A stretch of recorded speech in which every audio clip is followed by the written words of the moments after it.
kung graduate ka ng computer science, no?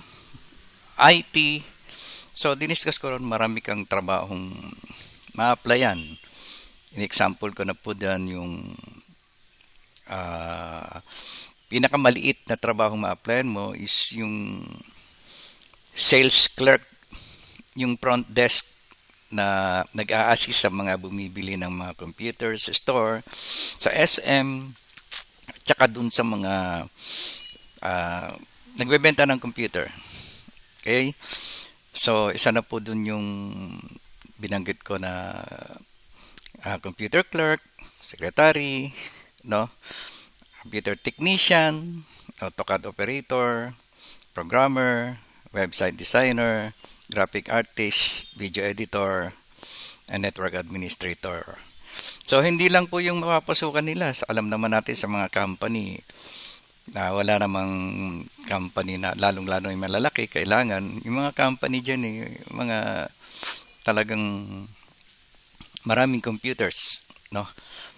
Yan. So, ito pong one-stop shop tutorial na binabanggit ko, ito po ay one-on-one or group tutorial na inaalok ko po sa inyo kung gusto nyo mag-enhance ng inyong mga nakalimutang kaalaman sa computer, kasi marami dyan na matagal ng graduate, no? Tapos iba ang napasukan na trabaho, iba yung work na nakuha niya. No, it's because na siguro hindi niya na practice yung talagang IT na na pag-aralan niya. So ito po, no, inialok ko po sa inyo the following, no, na pwede kang maging isang technical IT, if not expert, no, ibig sabihin kukuha mo yung job na yon as programmer, yun nga, computer operator, web designer, computer technician, and so on. So, ito po yung mga ipipresent ko na kung kukunin yung actual training dito, technical, no? Ito po yung mga sample na ating i-discuss. Okay? So, ang number 1 po, unahin po natin dito yung binabanggit kong computer technician. Okay, ito po yun. Tingnan natin po to. Okay, presentation. Yan po. Isa pong technical actual learning dito na kinokonduct namin ay yung computer system servicing, computer technician. So, ano po yung highlights niya na pwede nyong matutunan? Ito po yun. Highlights na pwede nyong matutunan. Okay. Ayan. Gaya na binanggit ko yung course content, no? Ito yung parang sa TESDA, Computer System Servicing, yung kukuha ka ng NC2, no, sa TESDA licensure. So, ito ilan lang to dun sa mga papagawa: install and configure computer system, set up computer network, set up computer server, maintain and repair computer and systems network. So, dito sa actual natin gagawin, no, matututunan nyo bilang particular IT skill, bilang computer technician at the same time network administrator. So, una nating i-discuss dito in actual, no, magbabaklas tayo ng laptop, actual laptop, no, magdi-disassemble tayo and mag-a-assemble tayo ng desktop and laptop. Then, kailangan yan, kung ikaw ay isang computer technician o gusto mong maging isang repairman o computer technician nga sa isang company or even dun sa mga call center agent, mga technical support. No, o kaya yung tinatawag natin na mga freelancer. O kaya gusto mo magtayo ka ng shop, no? Computer repair. Okay? So, ang unang-unang dapat nating malaman bilang isang computer technician, no, kailangan alam natin yung lahat ng parts ng computer. Okay? Yung ang binanggit ko, pag-aaralan natin yung lahat ng parts ng computer, yung function niya, and how to repair laptop, desktop, hardware, and troubleshooting and repair ng including software. Okay? Installation, formatting, creating bootable flash drive, and so on. Okay? So, ito po yung mga laman ng computer. Siyempre, ang isang buong unit, laptop or desktop, meron siyang central processing unit or processor. Okay, ito yung mga Core i3, Core i5, Core i7, Ryzen 9, no, Ryzen 7, Ryzen 3, Ryzen 5. So, dalawa lang naman po yan yung tinatawag na processor. Okay? Now, yung mga memory, ano ba yung function yan? Para saan yung memory na yan? At saka yung hard disk, tsaka itong tinatawag na yung bagong ano ngayon, yung mga updated o yung nag-evolve na mga bagong hardware. Dedicated video card, yung M.2, na sinasalpak na lang siya doon, wala na siyang cable na ginagamit. Na even, ibig sabihin, mas mabilis siya kaysa sa yung old hard disk na HDD or kaya SSD. Yan, yung video card slot, no? Yan, ganyan. Onboard video card versus slot type. So, malalaman natin yung function yan and difference between the two. Lalong-lalo na yung SSD at saka HDD type. Okay? Ayan. So, simulan natin from the very beginning. Ito po. Una, ang kailangan po natin bilang isang computer technician, yun nga, malaman natin dapat yung mga function and parts ng computers. So, ang una niyan is yung sa BIOS na tinatawag. Ito yung sa BIOS na tinatawag natin na unang kino-configure. Okay? Yan. Welcome to Technical Skills Enhancement Tutorial. So, ang una pong kino-configure sa ating tinatawag na pagdating sa installation ng mga Windows installation format, so yung BIOS. Ano ba yung BIOS? Yung BIOS, yung basic input-output system ng isang laptop or desktop na wherein nandun yung tinatawag na firmware. Andun yung read-only memory na nakaprogram doon. Yun ang unang-unang pinapasok o sineset up para makapag-install ka ng Windows. Okay? Windows 7, Windows 8, Windows 10, Linux, and so on. So, kailangan alam mo yung function ng BIOS. Yan ang pinakaunang-una na dapat malaman natin, no?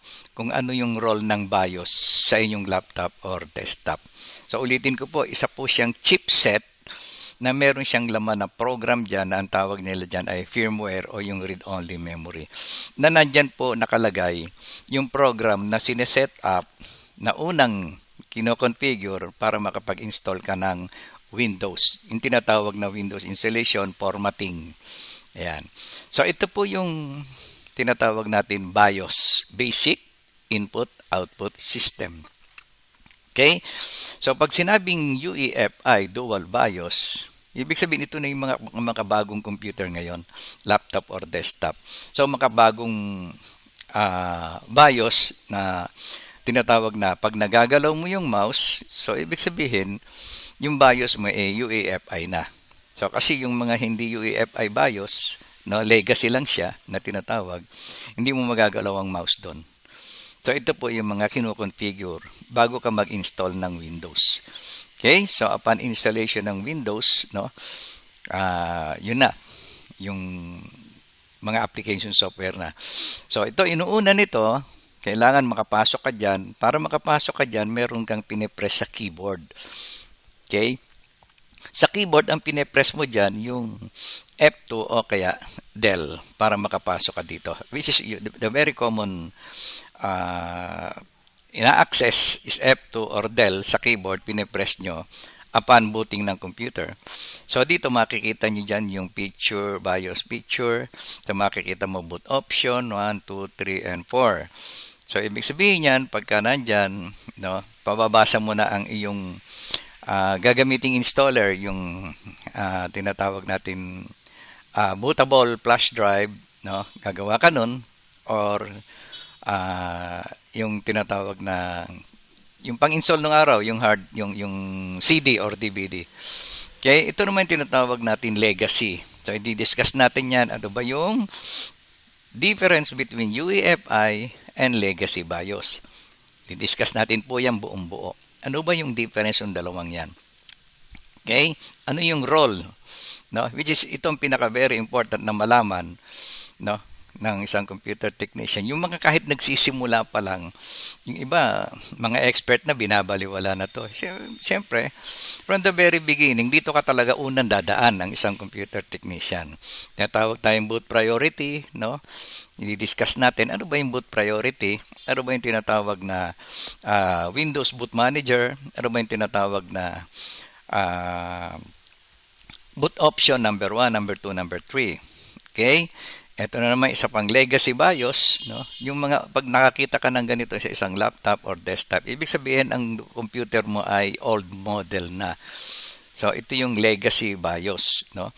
So ang ano niyan, ang history ng legacy BIOS na yan, ayan yung kumbaga saan pine-phase out na yan kasi nga ito yung tinatawag na prone sa rootkits virus, no? Pati yung ano ba yung mga viruses na nakaka-affect sa computer, di-discuss po natin yan dito sa One Stop Shop Technical Skills Computer Enhancement.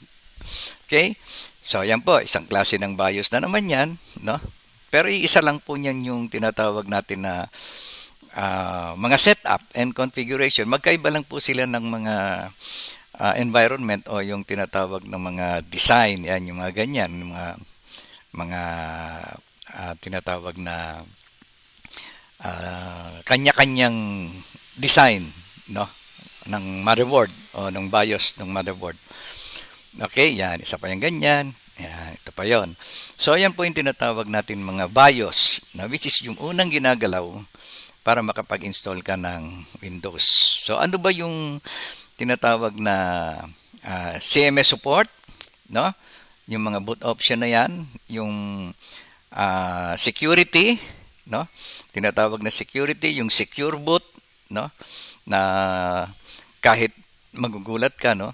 Yung iba niyan nag-install ng Windows, no? Pero nagtataka sila kung bakit doon sa isang computer na-install nila, sa isang computer hindi nila na-install.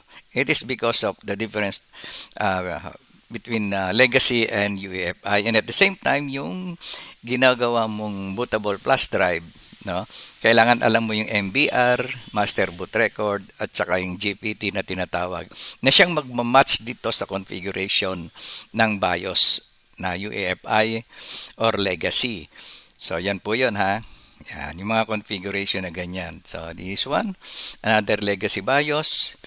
Another UEFI BIOS, ito nga sinasabing security, administrator password, no, and so on.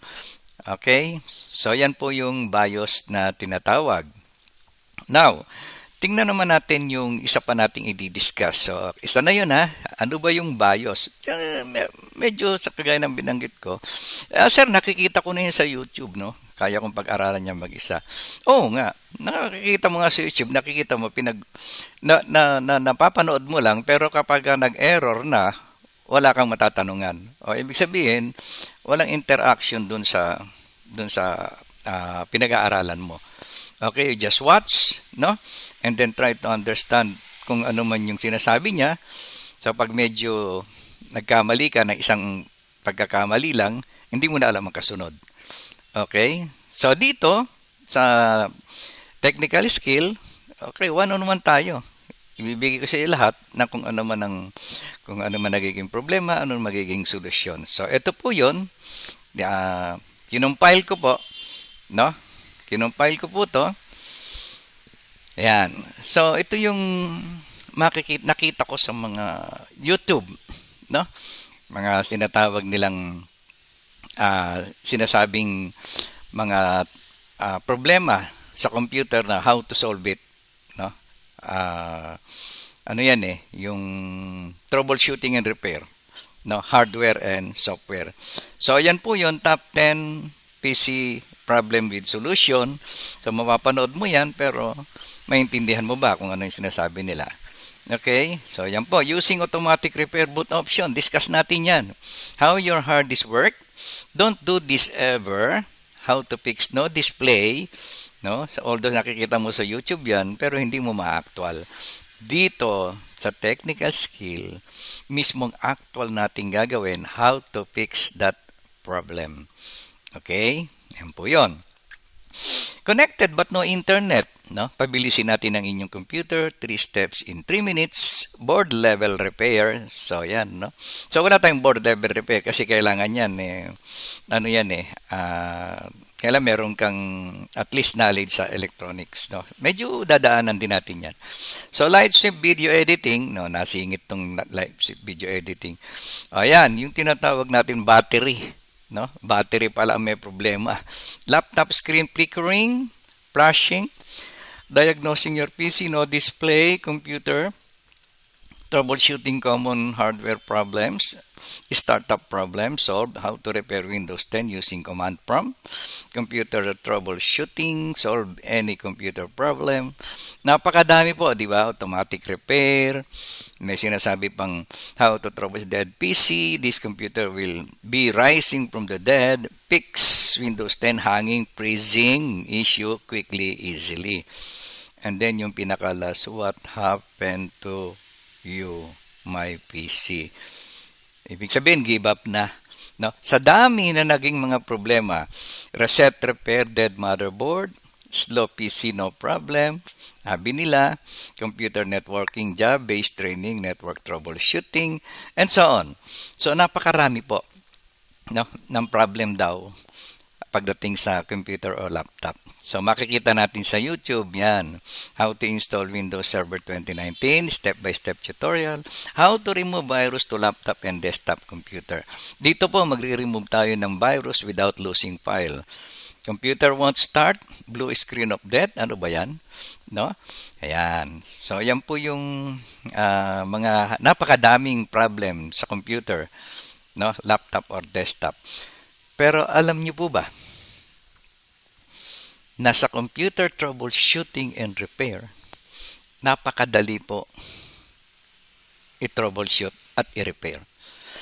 Sa dami ng problem na nakita nyo o na-encounter, no? 3 lang po yung solution nun. At 3 lang din po yung types ng computer problem. So, bakit ko sinabing madali i-troubleshoot at madali i-repair? Wala kasing computer na hindi nare-repair basta't meron kang marunong ka mag-troubleshoot and at the same time, meron kang tinatawag na pang-swap. Meron kang pang-swap, meron kang pang-replace, at marunong kang mag-repair. No? Marunong kang mag-repair. So, ito po yung 3 types of computer problem. Ang dami po ko pong pinakita sa inyong problema, pero kung i-categorize natin yan into 3, madali lang pong solusyonan. So, 3 lang po yung klase ng problema sa computer. Dead set computers, blackout unit, on-screen error message. Okay? Now, ang tinatawag natin dead set computers, example na lang natin, di ba? Bakit ko nasabing 3 lang yung problema? Magiging 4 yan kung wala kang pera na pa-repair, no? Yan, pambayad sa technician. Yun ang pang-4. Okay? So, pag sinabing dead set computer, ito naman, di ba, sasampulan natin. Merong kang computer shop, repair shop. Pag dumating ang isang customer, no? Makikita mo sa kanya, sasabihin niya, di ba, tatanungin natin, ano pong nangyari sa computer niya, ano pong problema? Okay? Yung computer ko kasi, nung kagabi lang, ginagamit ko. Sinat down ko naman ng maayos. Kinaumagahan, wala na, ayaw na mag-on. Or, nasa opisina ka, no? Sinat down mo ang computer mo, o kaya iniwan mo. Then, nag-break time ka. Pagdating mo, nakapatay ang computer. Walang power. So, that is considered as dead set. Di ba? Okay. Kakategorize natin para madali i-troubleshoot, madali i-repair. Okay? Blackout computers. So pag sinabing blackout computers, yan yung po tinatawag na pag turn on mo ng computer, meron siyang power. Ibig sabihin, nag-power on. So, nag-power on ang computer mo pero wala po siyang display sa screen. Okay, wala kang makikita. It's a black screen. Or, it's something na blinking cursor. O kaya, blinking arrow. Okay? So, that is considered as blackout computer, blackout unit. Kasi nga, may power, pero walang display. Pangatlo, on-screen error message. Yun po yung tinatawag natin na pagbukas mo ng computer, may power.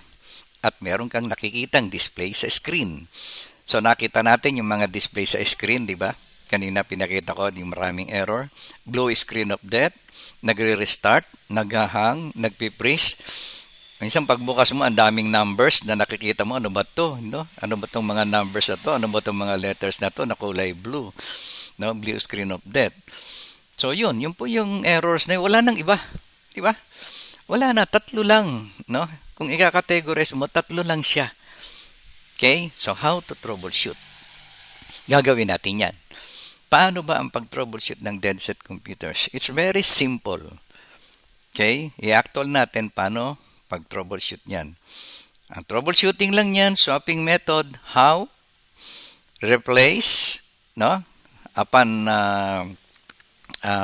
knowing na nakita mo yung suspect, no? Yung parts ng computer, no? You replace it.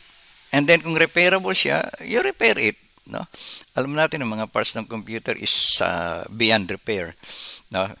Yung iba lang yan pwedeng i-repair pero while the others talagang disposable. Yan po yung ibang mga errors na i-discuss natin. Ito troubleshoot natin, na gagawa natin ng solusyon.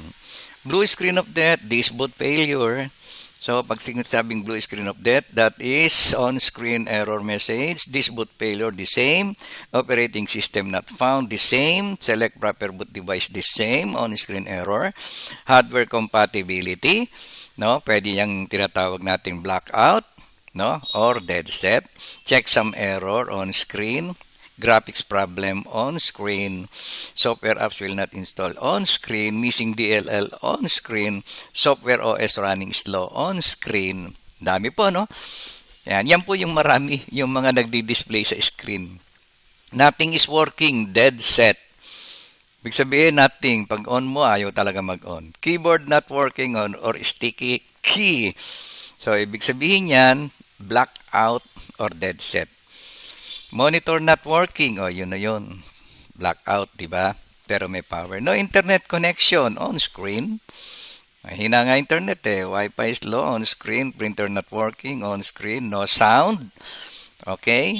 So, ibig sabihin yan, sa no sound, so, meron ka naman nakikita sa screen pero walang sound on screen. Computer shutdown for no reason on screen. Can't log into PC. Yan.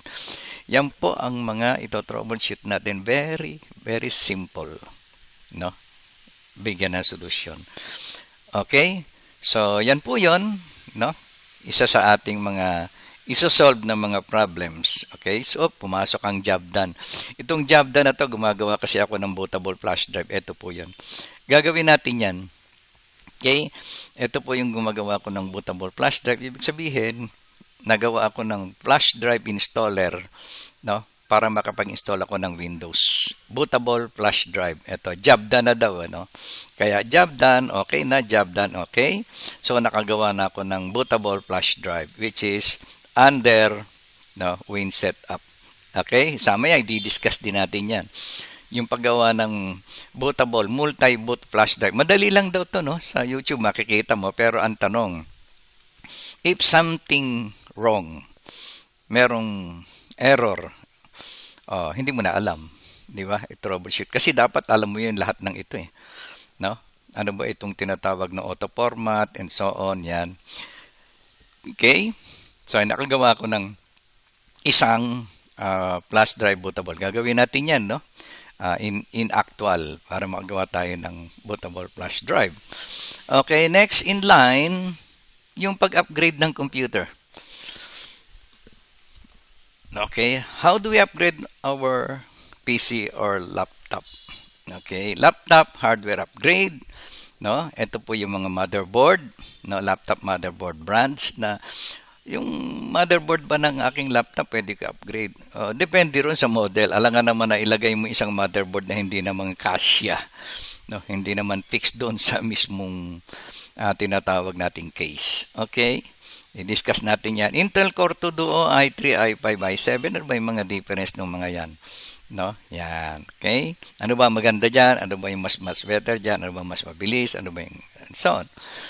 Okay? So, ito po yung mga tinatawag nating cooling fan. Cooling fan ng laptop. Ayan. Okay?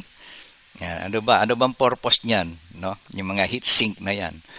Okay, DDR2 memory, DDR3, DDR4. So, yung mga ano niyan, frequency na tinatawag na dapat compatible yung frequency at saka yung hardware between RAM, memory, motherboard, no? Yan, para smooth ang takbo ng unit. Ano ba yung function niyan? Ano ba yung bakit yan tinawag na primary temporary memory storage device, yung RAM na tinatawag, yung hard disk which is permanent, no, memory storage device. Okay, so yan po yung laptop integrated video card. So yung mga integrated video card, mga chipset siya na nakahinang sa motherboard, no, yan po yung tinatawag na integrated, kaya nga tinawag na integrated.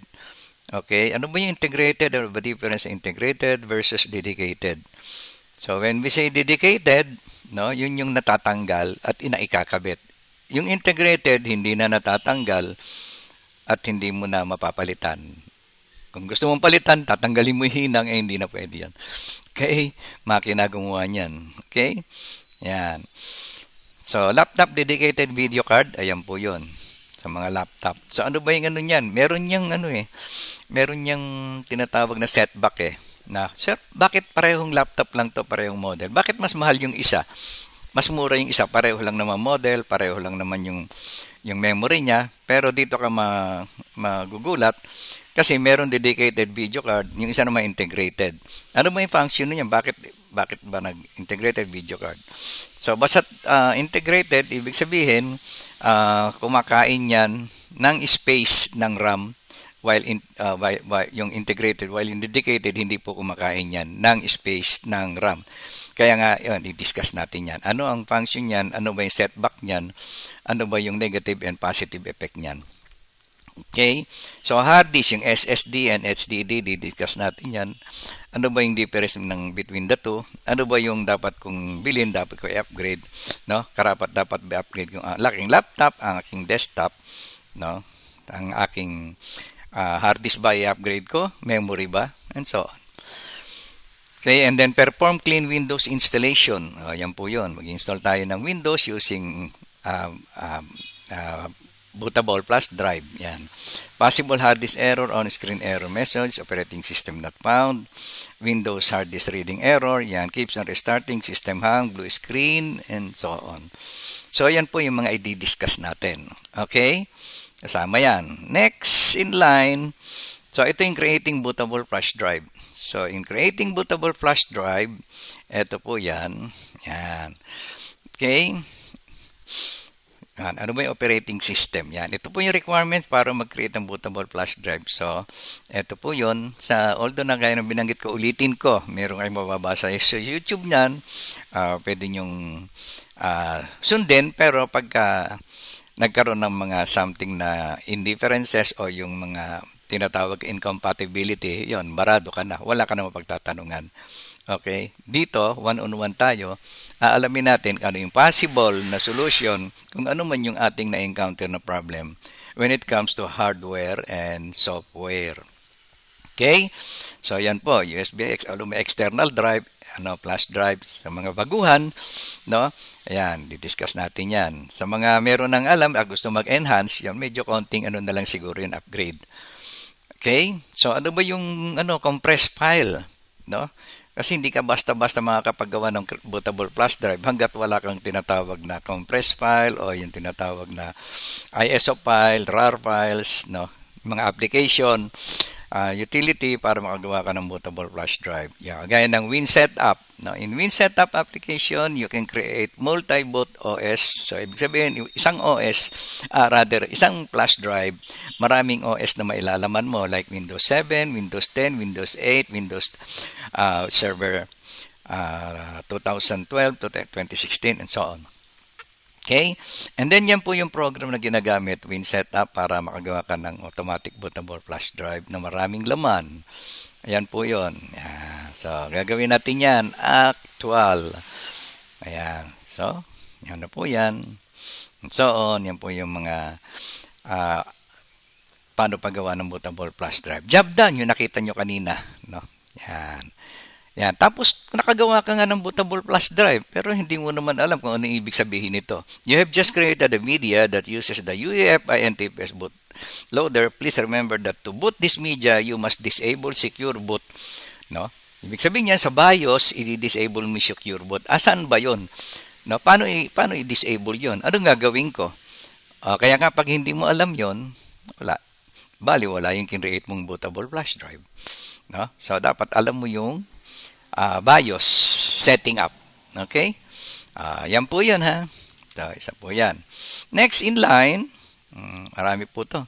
Ito, YouTube error. Ito na yung pinakita ko na sa inyo. Yung mga na kinumpile kong mga errors na galing sa YouTube na napakasimpleng gawin, solusyonan. Okay? In actual natin gagawin. Next, ano ba do? Ayan. Ito yung, di ba, minsan alam natin na nakakalimutan natin yung password, no? Yung password na, di ba, nag-login tayo, yun na yun, no? Password incorrect, di ba? Naranasan nyo ba yan? No, pagka kinlik mo, wala, password incorrect. Anong ginagawa? Yung iba, dati pinaformat, tapos ang daming mga solusyon na, well, very simple lang yan, gawin, no? Pati yung BIOS password, very simple. Ito yung Windows, nakalimutan na login password. Okay? Meron yung utility na ginagamit, no? Utility na ginagamit para matanggal mo ang password, no, ng isang nakalimutang password under Windows, no? Kung ano man Windows yan, 7, 8, 10, no, and so on. So yan po yun, yung setup, no? In actual natin gagawin yan, gagawa tayo ng pantanggal ng password using flash drive. And then, ayan, so nakagawa na tayo. Halimbawa, ito ginawa natin using WinSetup. Yan, nakagawa na tayo. Ayan, so ito, makikita mo na doon sa pag binut mo na yon, ibig sabihin, meron ka ng program na pangtanggal ng password ng Windows na nakalimutan login password. Ayan po yan. So, pag boot mo ng flash drive, no, ayan, dapat alam mo nga yung CMOS, no, BIOS, para lumabas to. Okay? Kasi kung hindi mo alam ang BIOS setting up, hindi lalabas yan. Bali, wala yung ginawa mong application. And then, loading program, mangyayari nun, no, until it will come up with loading program. So, ang mangyayari nun, lalabas siya sa screen na tanggal na yung password. Ayan. Okay? So, yan po yun, ha. Isa yan sa tinatawag natin na computer technician solving problem, hardware and software. Lahat po yan, i-discuss natin, no? Lahat po yan. So, sa first meeting pa lang natin, I'm very, very sure may enjoy nyo itong computer system servicing. Mark my word, kung sakaling hindi nyo magustuhan, sa first meeting pa lang, ibabalik ko na ang inyong ibinayad. First meeting pa lang. Kung hindi nyo magustuhan, ibabalik ko, no? Ayan. Tapos wag na kayong bumalik kung ayaw nyo. Okay? Pero sigurado ako, baka sabihin nyo, Sir, pasok uli ako bukas. Gagaya ng isang estudyante ko dito na nag-abroad, no? Sabi niya, matagal na rin kasi siyang IT graduate. Sabi niya, Sir, ngayon ko lang nalaman yung ganitong sistema. No? Lalong-lalo na yung networking. Okay? Yung client-server networking, yung removing virus without losing file, no? Marami, no? marami. So, come here. Nang makita nyo yung sinasabi ko. Okay? Ayan. Next in line, the last siguro to. Ito, Windows install. Ito na pala yun. Yan, yung Windows installation. Okay. Yan. How do I install Windows from a flash drive? Ayan, yun po yun. No? Very simple lang. Ayan, no? Punta ka lang sa CMOS, sa BIOS. And then, ilagay mo lang dyan yung first boot ang iyong ano. Make sure lang na yung tinatawag natin na UEFI at saka legacy at saka yung MBR, GPT na tinatawag. Tapos yung pag-create mo ng bootable flash drive, pag-setup mo nito, and then pag-install mo. Okay? Ayan, yung booting first boot, no? Ganyan. Tapos yung secure boot sa UEFI, no? Ayan. So, ayan po yun, ha? Yung mga tinatawag natin na creating bootable flash drive. Ito po yan, yung maraming installer sa isang flash drive. Ayan, okay? Ayan. So, step by step, ayan, no? Lahat, kompleto yan hanggang sa we'll come up with the 3OS, no? Okay, didiscuss natin. Minsan sinasabi nila, bakit daw, yung bang 3OS na yan, nakakapagpabagal, and so, hindi po. Safe nga yan eh. Pag nagkurap ang isa, pwede ka pang mag-fix ng isa. Pero hindi lang yon, maraming sekreto po dyan pagdating sa operating system secret. Okay? Ayan. The secret step, ayan. Ito yung pagtanggal naman ng virus, no? Sa flash drive or external drive or fix this o yung PC o laptop without losing file. Ayan. Ayan po yun. Okay. Yan. Yung mga attrib na tinatawag pero may sikreto po dyan. Yung mga nakikita nyo sa YouTube na tanggal ang virus sa flash drive, no? Hindi po natanggal yun. No? Pakikita ko po sa inyo ang tunay na pagtanggal ng virus sa flash drive at saka sa hard disk. Okay? Yan. Pati na yung tinatawag natin na recovering hard disk error. Yung mga data file, no, recover file, data recovery, and file recovery. Okay? So, yan po yun, yung sa computer system servicing. No? Ayan. So, marami na po. Basta't pasyal po kayo dito at makikita nyo kung paano natin i-actual yung computer system servicing hardware and software, no? Troubleshooting and repair up to the networking. Okay? So, yan po yon sa pagdating sa computer system servicing. Okay? So, ini-invite ko po kayo dito sa aking one-stop shop, no? Dito po sa may Vicas, no? Kung galing kayo ng Almar, no? Pagkalagpas lang ng stoplight ng Vicas, nasa right side kami. Second floor, gray building. Taas ng The Generic Pharmacy. Kung galing naman kayo ng Bayan, Novaliches, kung medyo malapit kayo dito, no? Before stoplight naman ng Vicas, nasa left side naman kami. Okay? So, yun lang po. Then, ang susunod next step is yung iba pa nating ino-offer sa inyo, no? Na in a very short period of time, no? Makukuha nyo yung isang particular skill ng isang IT, no? IT skills, no? So, yun lang po. Okay? So, see you next, no? See you next video. Okay, bye-bye.